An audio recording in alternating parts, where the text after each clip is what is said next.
그 우리 자율주행 있잖아요, 자동차. 자율주행 5단계로 나눠져요.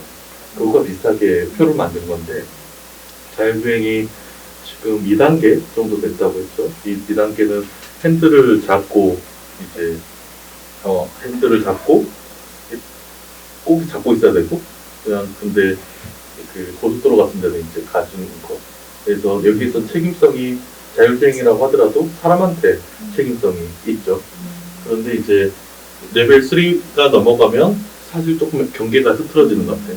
이제 주도적인 거는 이제 자동차가 운전을 하면서 비상시에만 개입을 하게 되는 거니까 그렇게 되면 이게 그 책임성이 그 자동차 회사 개발자한테 좀 더 넘어가고 레벨 4, 5로 돼버리면 이제 완전한 자율주행으로 가게 되면 사람들은 운전을 아예 해야 될 의무가 없으니까 그쪽으로 가게 되면 지금 의료인공지능이 레벨 2단계 있어요. 그래서 예를 들어서 마모그램이라고 이제 예를 들어서 유방암 검사한다고 이렇게 가슴을 찍는 거 있잖아요. 근데 그걸 할 때 예를 들어보면 지금은 그 사진을 딱 찍으면 그 사진을 인공지능이 해석을 해줘요. 해석을 해주고 이게 어느 정도 위험하다라고 리스크 스코어를 이렇게 딱 매겨줘요.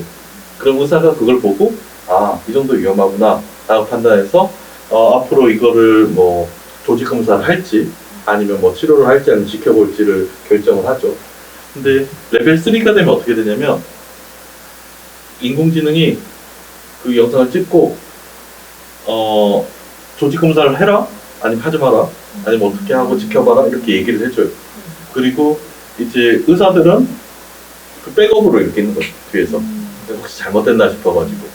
이제 4단계가 되면 그 AI가 똑같이 그 조직 검사라고 판단하고 대신 의사가 필요가 없어요. 그 5단계가 되면 이제 이런 개별적으로 쓰였던 게 이제 전 시스템 확산되는 거가 5단계 정도 생각을 하는데, 그럼 이게 이제 그 의사가 예를 들어서 없는 지역, 아니면 부족한 지역, 그리고 의사 대신 이제 커뮤니티 헬스 워커가 뭐 일을 하고 있는 지역으로 놓고 본다고 하면 그전에는 치료가 안 되는 질환들이 굉장히 많았어요. 진단이 안 되는 질환들.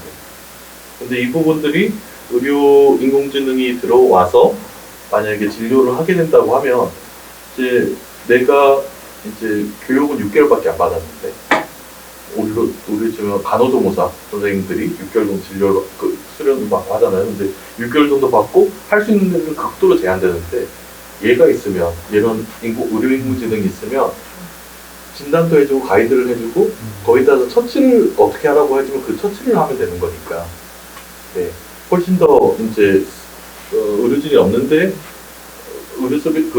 진료를 할 수 없는 지역에서 진료를 하는 게 가능하게 되는 거죠. 그리고 디지털 기술들이 그렇지만 복제하는데 돈이 안 들잖아요. 그 말은 10,000명을 진료하는 거랑 10,000,000명을 진료하는 거랑 1억을 진료하는 거랑 10억을 진료하는 거랑 비용 차이가 많이 나진 않아요. 분명히 비용 차이는 나겠죠. 근데 엄청 많게 뭐 1,000배, 뭐 10,000배 이런 식으로 늘어나는 게 아니고 몇 배, 몇십 배 정도로 투자를 더 하게 되면 사람들 볼 수 있는 숫자들이 확 늘어나는 거죠. 그러면 이런 디지털 헬스 기술들이 이렇게 비용이 문제가 돼서 전 세계적으로 퍼질 이유는 없는 거죠. 그러니까 그 나라 시스템에 적용 가능하고 사실 뭐 뒤에 조금 더 얘기를 할 건 의료 정보 시스템, 뭐 의료 재정 시스템 이런 부분들이 어느 정도 디지털화가 돼야 되는 부분들이 있는데 뭐 어쨌든 지금 상황은 그렇고요. AI가 쓰이는 게 방금 말한 거는 진단이잖아요. 진단이랑 치료 어떻게 할지 가이드라인 세우는 거라고 한다고 하면 사실 그 AI가 쓰일 수 있는 건 훨씬 더 많아요. 그래서 예방부터 뭐 만성질환 환자들 같은 경우에 팔로우 하는 거, 그리고 예를 들어서 응급실 같은 데서 아니면 응급실이 아니더라도 이 환자는 어디로 보내고 어느 진료를 받고 이렇게 우리 트라이지라고 하는데 분류하는 거, 그리고 인구 단위에서는 지금 코로나로 인해서 역학 조사하잖아요. 역학 조사하는 데이터들을 이제 AI가 판단할 수 있어요. 그 데이터를 보고 어떤 식으로 퍼질지 판단하고 어떻게 이런 안에서 방역 문제를 어떻게 해결해야 될지 가이드라인을 만들고 그리고 개입해야 될 정책들 추천하고, 그리고 타겟팅, 어떤 그룹을 집중해서 이렇게 해야 될지 타겟팅하고, 뭐 다른 한쪽으로는 그 모니터링이나 뭐 환자들 모니터링 이런 부분도 있지만 헬스 시스템으로 보면 의료 정보, 그리고 그 사람들이 가진 역량들을 교육하는 거, 그리고 트레이닝하는 것들, 아니면 그 의료비가 나왔을 때 이제 의료보험들이 만약에 체계들이 구성됐을 때 어떤 사람들한테 얼마나 가야지 이 사람이 가진 경제적인 위험, 그리고 의료적인 위험을 최소화할 수 있을지, 이런 부분들이 되려면 한국처럼 굉장히 많은 사람들, 인력들이 동원이 돼요. 의료진들 뿐만이 아니고 의료 행정하는 사람들, 국가 정책하는 사람들, 역학하는 사람들, 방역하는 사람들 다 모여서 이렇게 함에도 불구하고 잘 안 되잖아요. 근데 저소득 국가에서 어떻게 돼요? 저소득 국가는 이런 인력 자체가 없으니까 의료가 무방비 상태로 놓여져 있고, 외부에서 아무리 투자가 돼도 시스템이 만들어지지 않으면 안 되는데, 이런 부분들에 대해서 AI가 일종의 그 원 헬스 솔루션, 원 헬스 시스템 솔루션 같은 걸 만들어서 전 세계에서 어떤 단일한 형태의 의료 시스템 솔루션들을 제공할 수 있다고 하고, 그 지역별로 그걸 이제 적용해서 쓴다고 생각을 하면 생각보다 저비용으로 많은 진료들이 이루어질 수 있는 거잖아요. 그리고 의료가 문제인 게 의사 한 명을 키우는데 10몇 년이 걸리잖아요.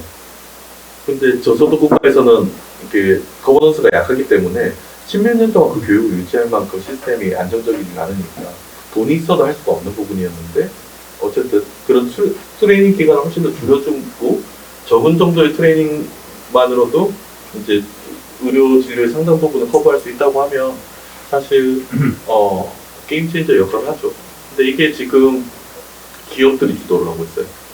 구글이랑 아마존, IBM, 이런, IBM은 조금 철수를 한 것 같은데, 어쨌든 그런 기업들에서, 테크 기업들에서 지도를 하고 있고, 저는 이제 여기서 어떻게 공공성을 확보하는가, 의료의 공공성, 건강의 공공성, 그리고 사람들이 가진 의료 데이터의 공공성을 어떻게 확보하느냐가 향후 건강 불평등이 게임 체인저 역할을, 이게 AI가 게임 체인저 역할을 해서 전 세계 많은 사람들이 더 건강하게 살 수 있게 될지, 아니면 더 건강 불평등이 커지는 상황이 될지 갈림길에 놓여 있는 것 같아요. 예전에는 영향이 안 됐어요.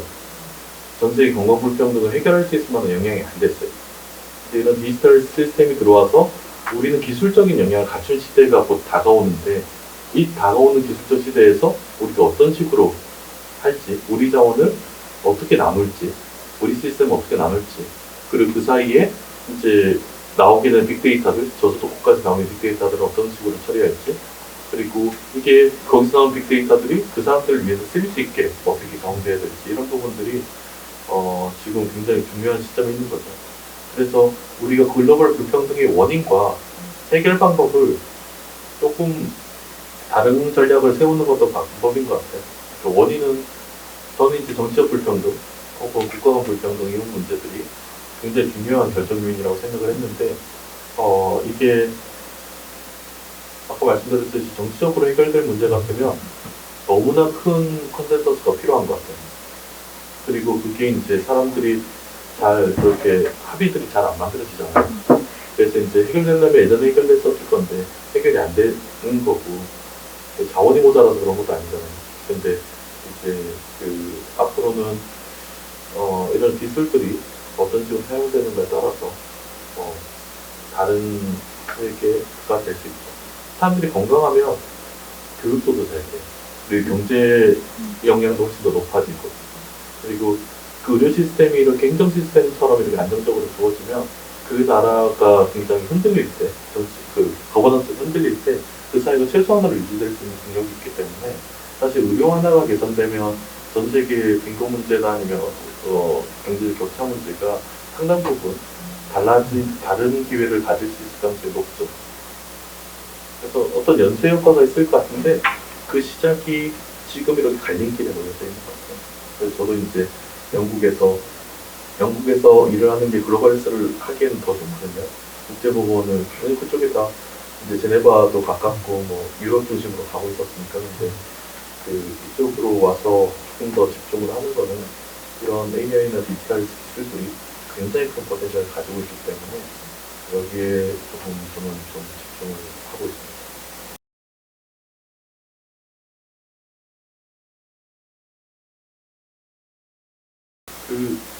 한다는 이제 한국이라든지 미국이라든지 국제사회 여러 국가들, 북한을 둘러싼 국가들이 자신들의 중요성을 너무 크게 보는 것 같아요.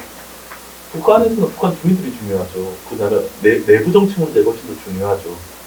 근데 이걸 통제하고 이제 아웃브레이크가 생겨서 막 코로나가 퍼져나가고 뭐 각 마을에서 사람들이 열병 나고 이렇게 되는데 사람들이 모를 수도 없고 거기에 대응하는 게 중요하고 대응하기 위해서 내부에서 북은 계속 공유를 했어요. 그러니까 뭘 공유를 했었냐면 코로나 상황들에 대해서 굉장히 자세히 매일매일 노동신문에 기사들이 올라왔어요. 한국에서 벌어진 일들, 뭐 다른 나라에서 벌어진 일들, 코로나 뭐 유럽에서 몇 명 있고 어떻게 됐고 WHO에서 뭘 공고하고 이런 것들이 거의 매일매일 노동신문에 업데이트가 됐어요. 그런 와중에서 이제 북한에서 생겼고 북은 이제 당연히 아웃브레이크를 막고 대응하기 위해서 했던 대로 그걸 노동신문에 내고 나니면 조선중앙방송 거기에 얘기를 한 걸 또 밖에서 이제 공개했다고 하는 거잖아요. 그걸 외부에 공개한 게 아니고 내부에 얘기를 한 거를 어쨌든 밖에 있는 사람들이 너무 우리가 가진 위치를 좀 크게 과대평가하는 것 같아요.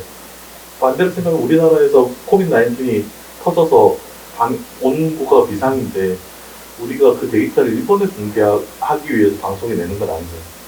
중국에 공개하기 위해서 언론에서 그걸 기사화하는 게 아니잖아요. 그것처럼 북한도 마찬가지 사회인데 이거를 뭐 우리한테 공개한 게 무슨 의미라든지 이렇게 생각을 하면 좀 억울하는 거죠. 그러면 그 전에는 정말 영명이었을까요? 영명까지는 아니더라도 통제 가능한 수준이었던 거죠. 그러니까 지역사회에서 확 번지지, 방역 체계로 인해서 확 번지지 않을 정도. 어느 정도 역치를 넘어가야지 확 번지잖아요. 통제가 안 된 상태에서. 그 아래로 있었기 때문에 사실 북 전체 환자가 그간 500명 있었건 100명 있었건 1000명 있었건 제로였건 그 차이가 크진 않은 거죠. 어차피 통제될 수 있을 만한 수준 이하로 있었다고 하면 어떻습니까?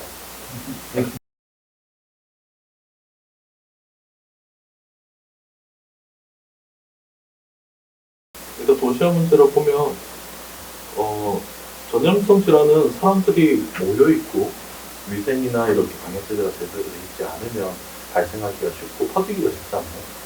마찬가지로 시골에서 사람들이 다 떨어져서 마을마다 이렇게 있고 마을마다 이동도 적고 그 사람들마다 만나게 되면 횟수도 적은 데서 뭔가 생기는 확률, 물론 거기에서 인수공통 감염증은 생길 수 있을 가능성이 좀 있죠. 근데 이제 확 퍼질 수 있는 거는 가장 취약한 거는 슬럼 지역, 도시에는 슬럼 지역이 가장 심한 건데 방글라데시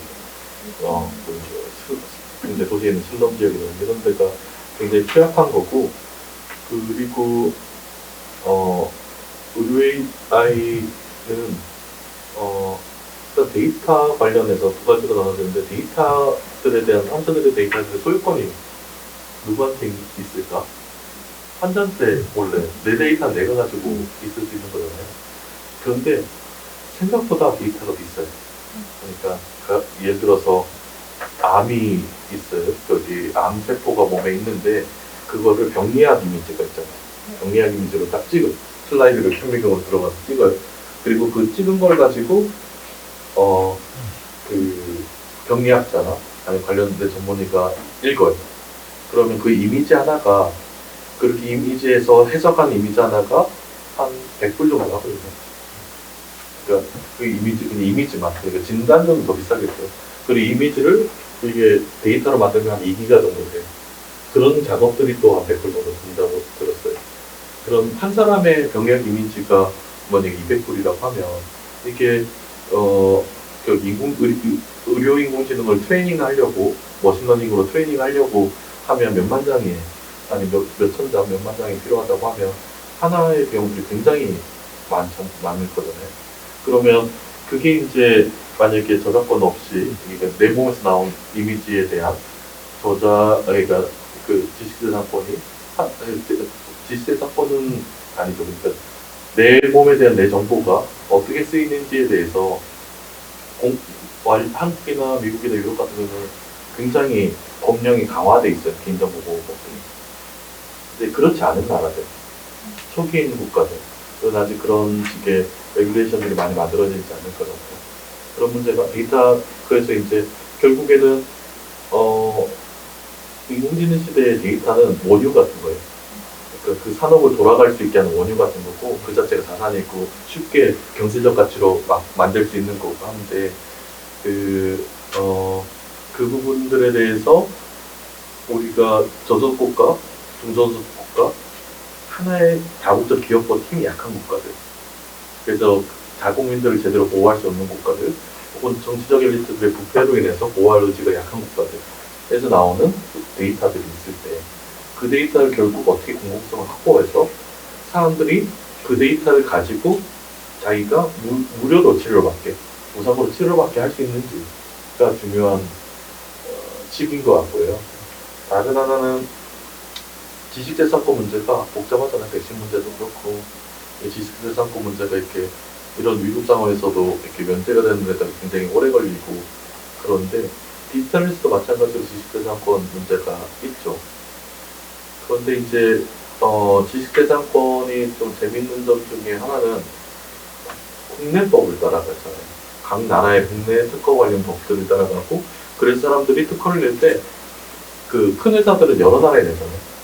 근데 특허를 낼 때 유럽이나 동아시아나 북미나 이런 데서 막 내는데, 가난한 국가, 수단, 시리아 이런 나라에 특허를 안 내죠.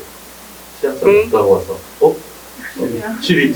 네. 어쨌든 그래서 그럼에도 불구하고 특허들이 그쪽에 특허 법령이 없는 국가들도 많고, 이게 특허에 대해서 이렇게 특허를 안 낸 것도 많은데, 문제는 그런 국가들이 생산 시설이 없었어요.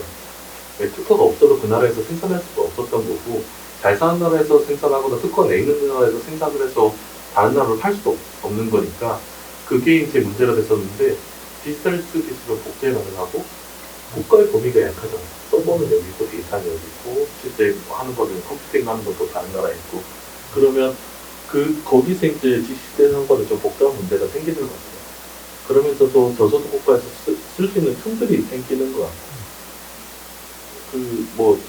왜냐면 데이터들이 들어올 수 있으면 이제 협상이 가능한 여지도 많은 것 같고, 우리 굳이 지식재산권 전 모든 나라에 할 수 있는 것 아니니까, 인도도 경지에서 학교 국가들에는 굉장히 싼 가격에 공급을 하거나, 아니면 무상으로 공급하거나, 이런 것들이 그 회사 입장에서는 결코 손해보는 일들이 아니니까, 그것도 이제 고려를 해볼 만하죠. 그리고 특허 관련해서 강제 실시권이나 이렇게 억지로 특허를 유예할 수 있는 여러 가지 장치들이 있는데, 사실상 그게 잘 안 되고 있어요. 안 되고 있어서, 그 부분은 얘기 드릴 때까지 넘어가고.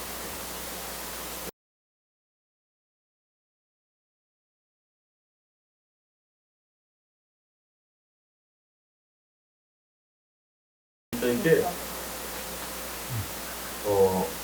백신에 대한 가짜뉴스가 듣고 있는 문제가 굉장히 많아요.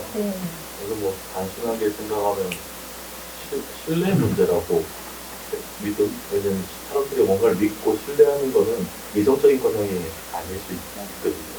그래서 이제 여러 가지 다양한 매체도 유튜브 같은 경우는 검색 알고리즘으로 인해서 편향성을 만들죠. 내가 이쪽 정보를 더 많이 검색을 하면 그쪽 정보가 더 많이 오게 되는 게 있어서 사람들이 가진 어떤 판단들을 굉장히 왜곡시켜 버릴 수가 있는 것 같아요.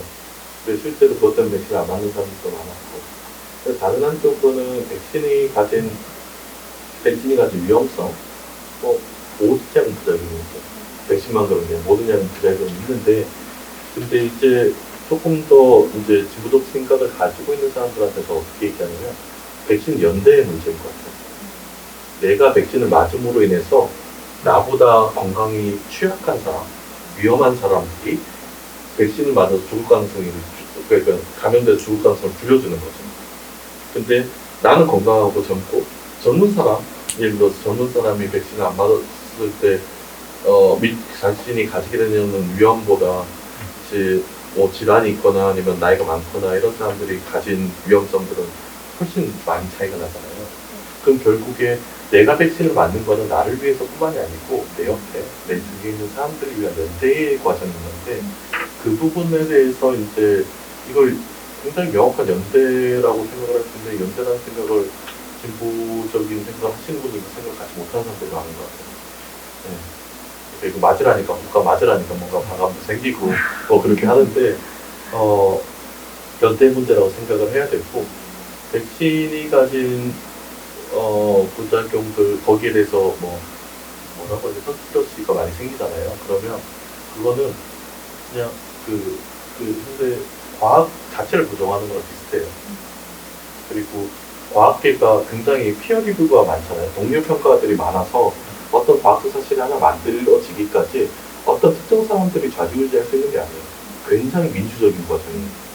그러니까 내가 가진 연구 결과가 인정받기 위해서는 동료들이 거기에 대해서 무작위로 내가 이 사람이 낸 논문인지 아니면 누가 평가하는지도 모르는 안맹 평가를 해가지고 그걸 계속 여러 차례 거쳐 통과한 거가 논문이 나오거든요. 그리고 그런 식의 백신이 통과하기 위해서는 그런 논문들이 또 모여가지고 메타 분석 같은 걸 해요. 그래서 사실 이런 식의 결정이, 과학적인 결정에 어떤 다른 굉장히 민주적인 방식으로 결정이 되기 때문에 어떤 누군가 자기적으로 결과를 이상하게 만들어서 특정 음모를 만들 수 있는 여지가 없어요. 그렇기 때문에 이런 부분들에 대해서 사실 좀 의심을 하거나 이런 거는 뭐라 해야 되지? 좀 과정을 몰라서 정말 무지에서 나오는 것일 수가 있고, 그리고 지식 같은 게 굉장히 편향된 지식들을 가지고 이렇게 있을 수도 있고, 또 하나는 이 문제를 연대의 문제로 바라보지 않고 내 개인의 문제로 바라보기 때문에 발생하는 문제라고 생각을 해요. 네. 어쨌든 그렇습니다.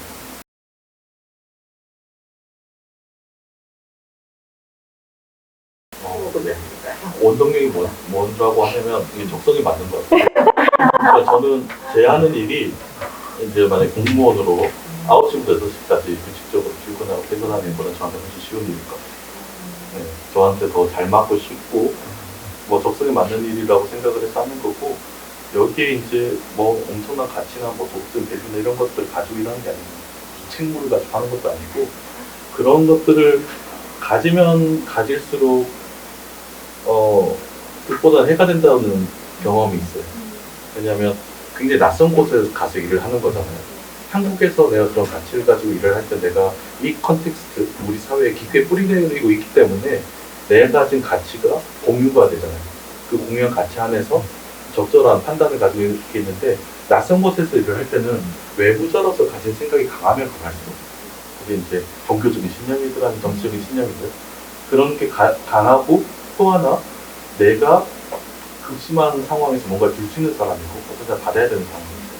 그리고 그게 이제 내가 줄 수 있는 약이 없을 사람 죽거나 내가 주는 식량이 없을 사람 죽는 상황인데 굉장히 큰 권력이 형성이 되잖아요. 그럴 때 내가 가진 생각들이 그쪽 커뮤니티나 그쪽에 굉장히 큰 영향을 주는 것 같아요. 예전에 왜 식민지 시대 때 식민의학이라고 부르는 의료적인 부분들에 들어가고 아니면 의료선교 이런 부분들이 굉장히 식민지에 처음에 들어갔었거든요. 그렇게 되는 이유 중에 하나가 그 사람들이 가진 인터랙션을 할 때, 권력 차가 있는 두 그룹이 인터랙션을 할 때 이쪽 그룹이 가진 그 어떤 정치적 신념이나 체계는 여기에 영향을 줄 수밖에 없는 것 같아요. 근데 내가 일하는 사람으로서 가볍게 내가 적성이 맞아서 일을 한다고 생각해요. 이게 종교 신념이 크거나 아니 정치적 신념이 커서 이런 평등한 사회를 만들겠다, 여기도 독재국가인데 잘 만들겠다 이러면 헛발질 하게 되는 경우가 좀 많은 것 같아서 조금 오히려 거리를 두고 그냥 다른 직장인들처럼 회사 다니는 것처럼 생각하고 있었어요. 네, 어제 그렇습니다. 네. 우리가 할 수 있는 일? 우리가 할 수 있는 일은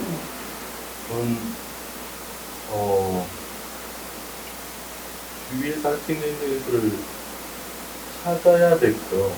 그러니까 다른 국내에서 다른 정책들이 퍼져나가고 이제 뭐 정치적 운동들이 퍼져나가는 거랑 비슷한 것 같아요. 하나는 내가 가진 이런 생각들, 이제 연대에 대한 생각들이 국경을 넘어서 내 머릿속에 국경을 지우는 게 중요한 것 같아요. 유럽이나 식민지 경험을 가지고 있는 나라들 있잖아요. 그런 나라들은 아프리카의 나라들과 그 나라 정치가 분리가 안 돼 있거든요. 그래서 그 나라에서 투표를 하거나 할 때 그 국가 아프리카에 대한 대외 정책이 투표할 때 영향을 줘요. 근데 우리나라는 식민지 경험이 다행히 우리는 식민지였죠. 그리고 식민지는 제국에 대한 경험이 없었기 때문에 아프리카 나라들이랑 연결성이 훨씬 더 떨어지는 것 같은데, 그 한쪽으로는 우리가 책무 같은 게 없지만 다른 한쪽으로는 우리가 안에서 민주적인 생각을 하고 어떤 운동들을 할 때 활동가들도 마찬가지로 머릿속에 국경이 있어요. 근데 그 국경을 지워버리는 게 굉장히 중요한 거, 각자가 하는 일에서 국경을 지우고 일을 하는 게 굉장히 중요한 것 같아요. 국경이 우리가 하는 일들을 뭐 가로막고 있는 것들이니까. 그래서 각자 일 열심히 하시면서 머릿속에 국경 지우면서 이렇게 일하는 게 도움이 되지 않나 하는 생각이 듭니다. 네. 네.